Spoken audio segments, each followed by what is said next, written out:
အားလုံးပဲဒီနေ့တော့ Cinema 4D software လေးကိုပြန်လည်ပြီးတော့စတင်လိုက်ရအောင် Cinema 4D နဲ့ပတ်သက်ပြီးတော့ lesson လေးတွေကတော့ရှေ့မှာတော့အများကြီးလုပ်ခဲ့တာလေးတော့ရှိပါတယ်ဒီနေ့ပြပြပေးသွားမယ့်အကြောင်းအရာလေးကတော့NURB လို့ခေါ်တဲ့ NURBS modeling supply modeling လို့လည်းပြောကြတယ်ပေါ့နော်အဲ့ဒီတည်းကမှကျွန်တော်တို့ဒီ Loft NURBS ဆိုတာလေးကိုအသုံးပြုပြီးတော့မှသွားတိုက်ဆေးဘူးလေးကိုဘယ်လိုမျိုးရေးဆွဲရမလဲဆိုတဲ့အကြောင်းအရာလေးကိုရှင်းပြပေးသွားမှာဖြစ်ပါတယ်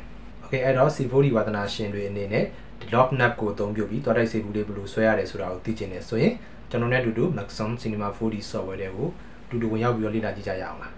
အဲ့တော့ supply modeling နည်းနဲ့ပဲသွားတိုက်ဆေးပုံစံလေးကိုကျွန်တော်တို့ရေးဆွဲမှာဖြစ်တဲ့အတွက်ကြောင့်မလို့သွားတိုက်ဆေးရဲ့ shape လေးကိုရင်စဉ်းစားမယ်အဲ့တော့သွားတိုက်ဆေးပုံစံ shape လေးကိုကျွန်တော်တို့က supply modeling နဲ့ဆွဲမှာဖြစ်တဲ့အတွက်ကြောင့်မလို့သွားတိုက်ဆေးရဲ့ပုံစံဖြစ်တဲ့ထိပ်ဆုံးကကျွန်တော်တို့က wine ပုံစံလေးပေါ့နော်အဲ့တော့ circle လေးကိုရွေးလိုက်မယ်ဒီကသွားတိုက်ဆေးကိုဆွဲမဲ့နီလန်ကဘာနီလန်နဲ့ဆွဲမှာလဲဆိုတော့ nub အုပ်စုတွေကမှာ loft nub နဲ့ဆွဲတာဖြစ်ပါတယ် loft nub ဆိုတာလေးကိုသွားပြီးတော့ရွေးလိုက်မယ်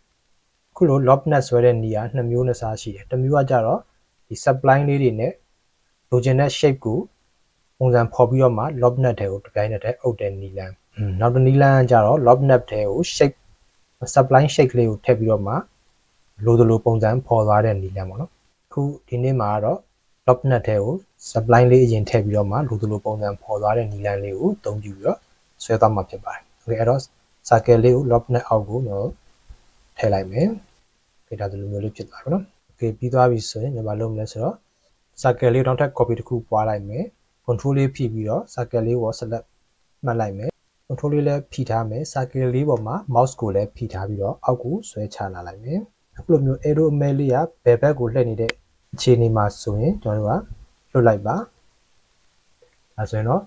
loft နဲ့အောက်မှာနောက်ထပ် circle ပြီးတော့ circle 1ဆိုတာလေးပေါ်သွားမှာဖြစ်ပါတယ်။ပြီးသွားရင်နောက်ထပ်အဲ့ဒီဟာ circle 1လေးကိုပဲထပ်ပြီးတော့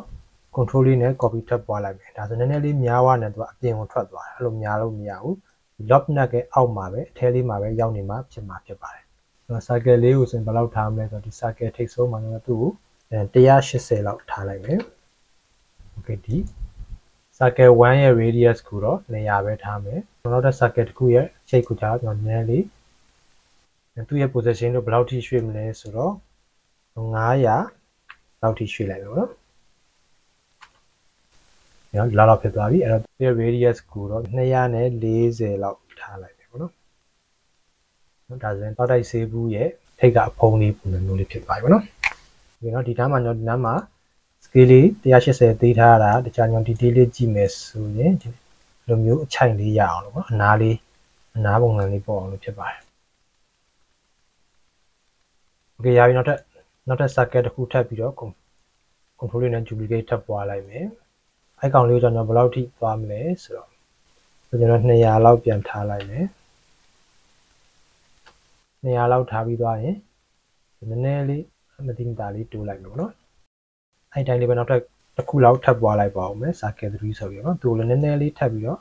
ရောင်လေးပေါ့နော်ဒီလောက်ကလေးပဲနော်။အများကြီးမဟုတ်နည်းနည်းလေးပဲထပ်ပြီးတော့နေရာရွှေ့လိုက်အောင်။ Okay ပြီးတော့မှနောက်ထပ်တစ်ခုထပ်ပွားမယ်အဲ့ဒီကောင်ကျမှကျွန်တော်က radius ကို450လောက်ကြည့်လိုက်မယ်ဒါဆိုသွားတိုက်ဆေးရဲ့အခုလိုမျိုးပုံစံမျိုးလေးရလာမှာဖြစ်ပါတယ်ကျွန်တော်သွားတိုက်ဆေးရဲ့ဒီထိပ်ပိုင်းအဝပေါ့နော်ထိပ်ပိုင်းအဝကိုနည်းနည်းလေးသူကနောက်ကိုဆုပ်လိုက်မယ်ဒါမှခုံလေးဖြစ်သွားအောင်နော်ဒါတော့ကိုယ့်အကို adjust လုပ်ပါဘယ်လောက်ထိကျွန်တော်ခုံမလဲပေါ့နော် Okay ပြီးသွားပြီဆိုရင်နောက်ထပ်ကလေးတစ်ခုထပ်ပွားလိုက်မယ်ပြီးရင်သူ့ကိုလည်းနည်းနည်းလေး line လေးနည်းနည်းလေးပဲပေါ်လိုက်မယ်ပေါ့နော်အများကြီးမဟုတ်ပါဘူး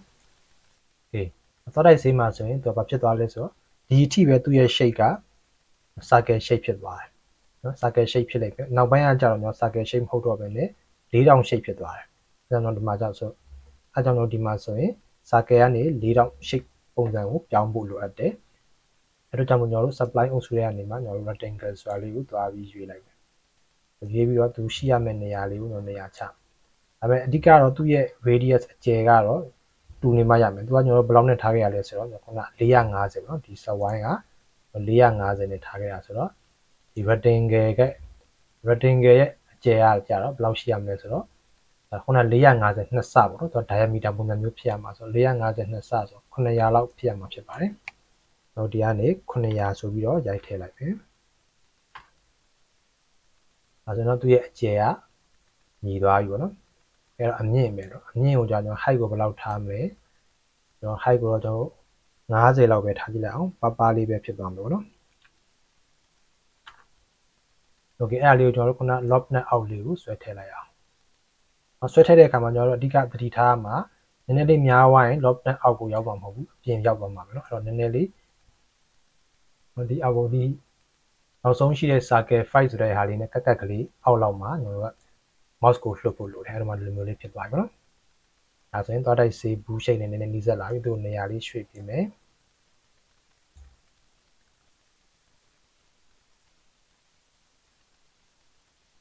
โอเคဒါဆိုတော့ကျွန်တော်သွားတိုက်စေးဘူးရဲ့ရှိတ်ကလေးဖြစ်သွားပြီเนาะပြီးတော့ထပ်ပြီးတော့နားလေးကိုသူ့ရဲ့နောက်ဒီနားလေးနောက်ဆုံးနားလေးကိုထပ်နားလေးကုတ်မယ်ပေါ့နော်။ဟောများသွားတယ်။နားလေးထပ်ကုတ်လိုက်မယ်ဆိုတော့နည်းနည်းလေးပဲဆွတ်ထုတ်လိုက်ပါ။အတူတော့ဘယ်လောက်ထိပါလေးထားမယ်ဆိုတော့ကျွန်တော်30လောက်ပဲထားလိုက်ပါနော်။ဒီ30ဆိုတဲ့ဟာလေးကိုထပ်ပြီးတော့မှပါလေးထပ်ထုတ်လိုက်ပါနော်။30ဆိုတော့နည်းနည်းများသေးတယ်20လောက်ပဲထားလိုက်မယ်20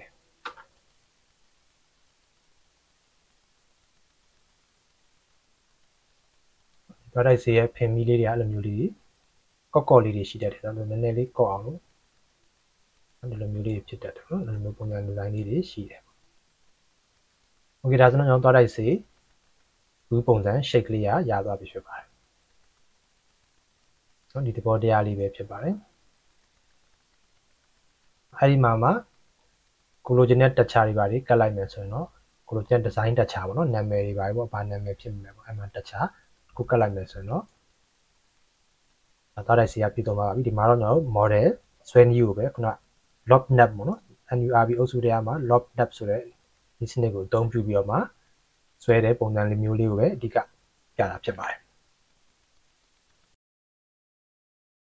ကဲအခုဆိုရင် loft nap ကိုအသုံးပြုပြီးတော့မှသွားတိုက်စေးဘူးလေးကိုဘယ်လိုမျိုးဆွဲရတယ်ဆိုတာကိုအားလုံးအကြမ်းမြင်တော့နားလည်လောက်ပြီးတော့မျှော်လင့်ပါတယ်